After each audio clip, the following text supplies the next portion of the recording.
जैसा मैम ने बताया कि मैंने कैसे शुरुआत की या स्कूल में थोड़ा सा दिमाग में था।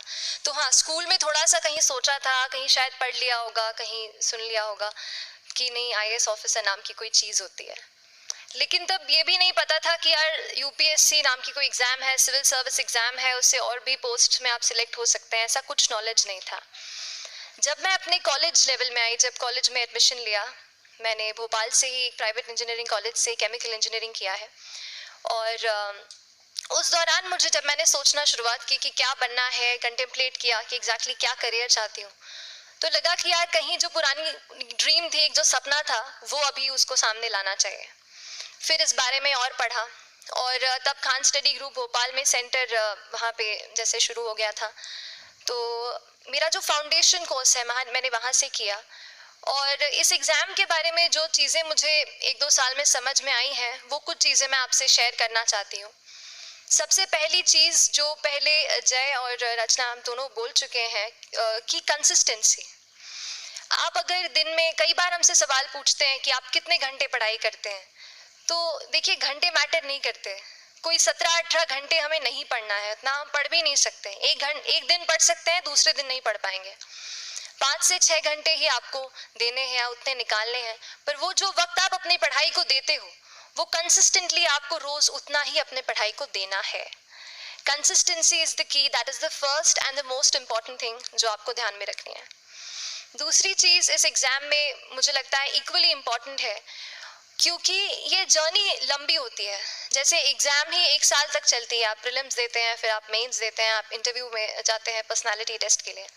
तो एग्जाम 1 साल तक खुद चलती है, उसके पहले मान लीजिए आप 1-1.5-2 साल पहले से प्रिपेयर कर रहे हो, तो ये जर्नी काफ़ी लंबी रहती है। उस जर्नी में मेंटली अपने आप को मोटिवेट रखना, अपने आप को बूस्ट करते रहना, वो भी इक्वली इम्पॉर्टेंट है। और इसीलिए अपने आप पर भरोसा बेहद ज़रूरी है। You need to have a faith in yourself कि अगर आपने इसमें कदम रखा है, अगर आपने सोचा है कि आप सिविल सर्विस एग्जाम देना चाहते हैं और देंगे, तो आपको ये ठान के उसमें जाना है कि हाँ मैं ये कर सकता या कर सकती हूँ। ये एक अपना मोटिवेशन, अपने साथ एक फेथ, बिलीफ अपने ऊपर आपको हमेशा रखना है। कमिंग टू प्रेपरेशन की कैसे तैयारी करनी है, बहुत सारी बातें आप सुन चुके हैं कि आंसर राइटिंग में कैसे करना होता है, आंसर राइटिंग का स्ट्रक्चर कैसा होना चाहिए। तो मैं शुरू में सबसे पहले ये कहूँगी कि मेरे प्रिपरेशन का बेस 2 चीज़ें रहीं। पहला था करंट अफेयर्स। करंट अफेयर्स इसलिए मैंने उसको उसी से शुरुआत की क्योंकि करंट अफेयर्स सबसे इंटरेस्टिंग पार्ट होता है। कई बार आपको हिस्ट्री कभी बोरिंग लगेगी, कई बार आपको लगेगा ज्योग्राफी इतना, कभी हर किसी के अपने अपने फेवरेट्स होते हैं। तो मुझे वो जो सब्जेक्ट्स लगते थे कि यार इतना मन नहीं करता है, लेकिन न्यूज़पेपर्स और करंट अफेयर्स में जो भी नया चल रहा है वो मुझे हमेशा इंटरेस्टिंग लगता था।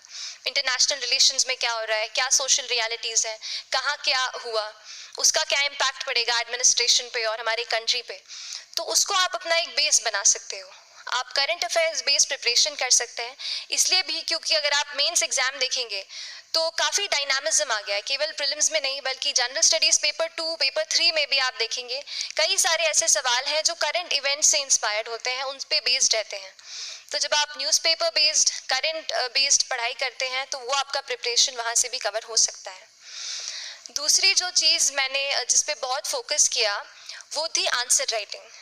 तो आंसर राइटिंग का जैसे खान सर बता रहे थे कि आंसर राइटिंग की प्रैक्टिस बहुत की, तो उसके पीछे मेरा ये था कि जब मैं हमेशा प्रीलिम्स का कोई भी पेपर टेस्ट देती थी, हम मॉक टेस्ट देते हैं, तो मॉक टेस्ट देती थी तो हमेशा मेरे मार्क्स करीब 90 to 110, 120, इससे ऊपर मेरे कभी मार्क्स नहीं जाते थे।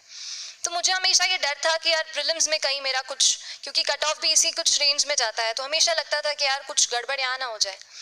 लेकिन जब मैंने आंसर राइटिंग की और मेंस एग्जाम के बारे में जाना, तब मुझे लगा कि आंसर राइटिंग एक ऐसी चीज़ है, मेंस एक ऐसा फेज है सिविल सर्विस एग्जाम का जहाँ पे आप अच्छे से तैयारी कर सकते हैं। And if you have written the answers, if you know कि you have covered the points well, if you have included उसमें कुछ आपने facts, international reports, government schemes, आपने कुछ ऐसे उसमें सॉल्व भी डाला है, तो जो रिजल्ट आएगा वो सेटिस्फैक्ट्री ही आएगा, अच्छा ही आएगा। तो मेंस एक ऐसा पार्ट है जिस पे आप काफ़ी बैंक ऑन कर सकते हो। मैं जब पर्सनालिटी टेस्ट भी मैंने दिया, तो इस बार भी आप नंबर्स देखेंगे तो आसपास की रैंक के हिसाब से मेरे नंबर्स उसमें कम है, लेकिन it is just the general studies and the answer writing part, जो मेंस के जो वो है मार्क्स हैं या मेंस का जो एक फैक्टर रहा, वो मेरे लिए सबसे ज़्यादा इंपॉर्टेंट डिसाइडिंग फैक्टर रहा है। तो अपना एक्सपीरियंस यही बताऊंगी कि आंसर राइटिंग पे आप विशेष फोकस कीजिए। जैसा स्ट्रक्चर आपको बता ही चुके हैं कि इंट्रोडक्शन में कैसे आपको शॉर्ट रखना है, बॉडी एंड देन कंक्लूजन, उसमें छोटी चीज़ जैसे मैं अभी मेंशन कर रही थी, आप एक इंश्योर कीजिए कि देखिए जो भी एग्जामिनर आपकी कॉपी चेक कर रहे हैं वो दिन में 10, 15, 20 कॉपीज चेक कर रहे हैं, तो उन सब से आपको अलग कैसे आप अपनी कॉपी दिखा सकते हो, ये चीज़ आपका प्रेजेंटेशन और आप जिस तरीके से आंसर लिखते हो कंटेंट को, वो मैटर करेगा। आप इंश्योर कर सकते हैं कि आपके आंसर में कुछ फैक्ट्स, गवर्नमेंट की स्कीम्स, कुछ कमिटीज़ बैठती हैं, जैसे एक प्रिवेसी पे justice BN Shri Krishna committee की रिपोर्ट आई है, तो आप मान लीजिए आपको कोई प्रिवेसी पे सवाल आ गया तो आपने उन कमेटी का नाम कोट कर दिया। ऐसे बहुत सारी कमिटीज़ होती हैं। कुछ इंटरनेशनल रिपोर्ट्स आते हैं, वो आप उनको इनके बारे में लिख सकते हैं। इंडिया का मैप आप बना सकते हैं। मैंने सीख लिया था कि 10-15 सेकेंड्स में कैसे जल्दी से मैप बनाना है और उस पर कैसे पॉइंट कुछ करना है, कुछ लोकेट करना है। तो ये कुछ ऐसी चीज़ें हैं जो आपके आंसर्स को एनरिच करेंगी और प्रेजेंटेबल बनाएंगी। तो इस तरीके से आंसर्स पे जैसे हम क्लास करते हैं, लेकिन उसके साथ साथ आपको ये कोशिश करनी है कि 1 से 2 आंसर पर डे आपको ज़रूर लिखने ही लिखने हैं, apart from the test series that you are doing. Answer writing से 2-3 चीज़ें होती हैं, ना केवल हमारी एक लिखने का हमें समझ आता है हम क्या लिखते हैं कैसा है, पर हमारा कॉम्प्रिहेंशन भी इम्प्रूव होता है। हमें कितना समझ में आया वो भी हमें खुद समझ आता है जब हम आंसर्स लिखते हैं। और इसीलिए आंसर राइटिंग पे आप फोकस कीजिए, 1 से 2 आंसर ज़रूर लिखिए। और आंसर राइटिंग के बाद the third pillar of my preparation जो काफ़ी इंपॉर्टेंट जिसने रोल प्ले किया, that was tests and test series and mocks. देखिए हम पढ़ रहे हैं यहाँ पर, I will also come to the point कि हम कैसे दिल्ली, भोपाल और इंदौर में प्रिपेयर करके बिना दिल्ली जाए हम कैसे कर सकते हैं, I will come to that point. पर उसके पहले टेस्ट की थोड़ी बात कर लेती हूँ कि टेस्ट देना क्यों ज़रूरी है। हम ये जो एग्ज़ाम दे रहे हैं सिविल सर्विस की, एक ऑल इंडिया लेवल एग्ज़ाम है and this cut throat competition. तो उसके लिए आप केवल पढ़ते रहे सारी बुक्स, मटेरियल्स, स्टैंडर्ड ये करंट का सब पढ़ लें, लेकिन अगर आप ये नहीं जज कर पाए कि आपका क्या लेवल है at an all India level, तो चीज़ें समझ में आप नहीं, मतलब आप आगे नहीं बढ़ पाएंगे या सही डायरेक्शन नहीं पकड़ पाएंगे। तो इसलिए आप टेस्ट से घबराइए मत। कई बार टेस्ट का इनर्शिया होता है, ऐसे लगता है कि जब तक पूरा सिलेबस कंप्लीट नहीं कर लूँ तब तक टेस्ट नहीं दूंगा, लेकिन सच में बात ये होती है कि जब तक हम GS के मतलब पेपर देने अंदर भी घुसते हैं ना, तब भी उस सेकंड पे लग रहा होता है कि कुछ छूट गया है हमारा। तो ये चीज़ होगी ही, इसीलिए ये मैं कभी मत सोचिए कि जब तक पूरा सिलेबस नहीं कर लूँ टेस्ट नहीं दूंगा। जैसे आपका एक थोड़ा बेस बन जाता है प्रिपरेशन का, आप टेस्ट दीजिए, चाहे वो प्रीलिम्स का MCQ का टेस्ट हो या मेंस का राइटिंग स्किल की प्रैक्टिस हो, टेस्ट पे आप फोकस कीजिए। उसके बाद टेस्ट केवल देने के लिए नहीं देना है, उसको एनालाइज भी अच्छे से करना है। When you get the answer hints, when you get the answer keys, analyse properly कि आपकी क्या गलती हुई है और उससे भी सीखने की कोशिश कीजिए कि क्या कुछ नया मुझे इस टेस्ट पेपर से, इस आंसर कॉपी से मिल सकता है।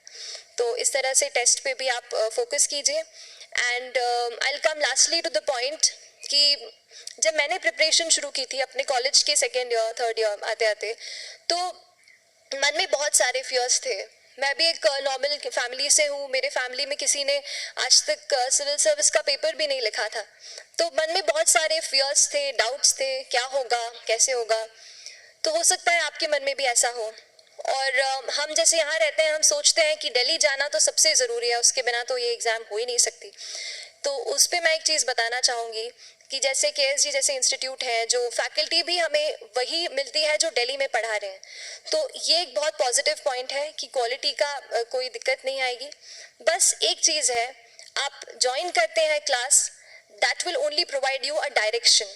वो आपका रास्ता दिखा सकते हैं आपको कि इस रास्ते पर आपको चलना है, लेकिन चलना उस रास्ते पे आपको खुद है। You have to work on your own. कभी ये मत सोचिए कि मैं वहाँ नहीं जा पा रहा हूँ तो नहीं हो सकता, यहाँ है, तो हम एक्सक्यूजेस बनाते हैं। कई बार चैलेंजेस आते हैं। तो मैंने कॉलेज के साथ प्रिपरेशन की, तो उसमें भी काफ़ी दिक्कत आती थी। कभी कभार कॉलेज की एग्ज़ाम होती थी तो इसमें मैं अपना उतना वक्त नहीं दे पाती थी। तो उस मोमेंट पे फिर प्लानिंग ने मुझे बहुत हेल्प किया कि हम किस तरीके से अपने कॉलेज के एग्ज़ाम के लिए प्लान कर लें। जैसे मैंने इंजीनियरिंग की है और मुझे पता है कि हम इंजीनियर्स 1 महीने से ज़्यादा पहले से पढ़ते नहीं हैं। पढ़ते हैं क्या?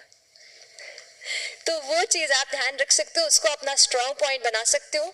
1 से 1.5 महीना जब exam is approaching, I use to plan my entire syllabus का प्रिंट आउट निकाल के I use to make my notes, उस तरीके से उसको मैं उसको संभाल लेती थी. तो whenever you are managing those things together, focus on planning. किस तरीके से आप एक माइक्रो प्लान बनाएं, अपना डेली एक प्लान बनाएं, वीकली टारगेट सेट करें और एक ब्रॉड विजन दिमाग में रखें कि ब्रॉडली आप मंथ्स में क्या कवर करने वाले हैं. अगर आप प्लानिंग अच्छे से करते हैं तो ज़्यादातर पोर्शन आपका वहीं से कवर हो जाता है. और जब आप टारगेट्स बनाते हैं, उनको टिक करते हैं, तो एक सेंस ऑफ कंप्लीशन भी आपको मिलता है कि yes, I am on the right path और मैं सही जा रहा हूँ या जा रही हूँ.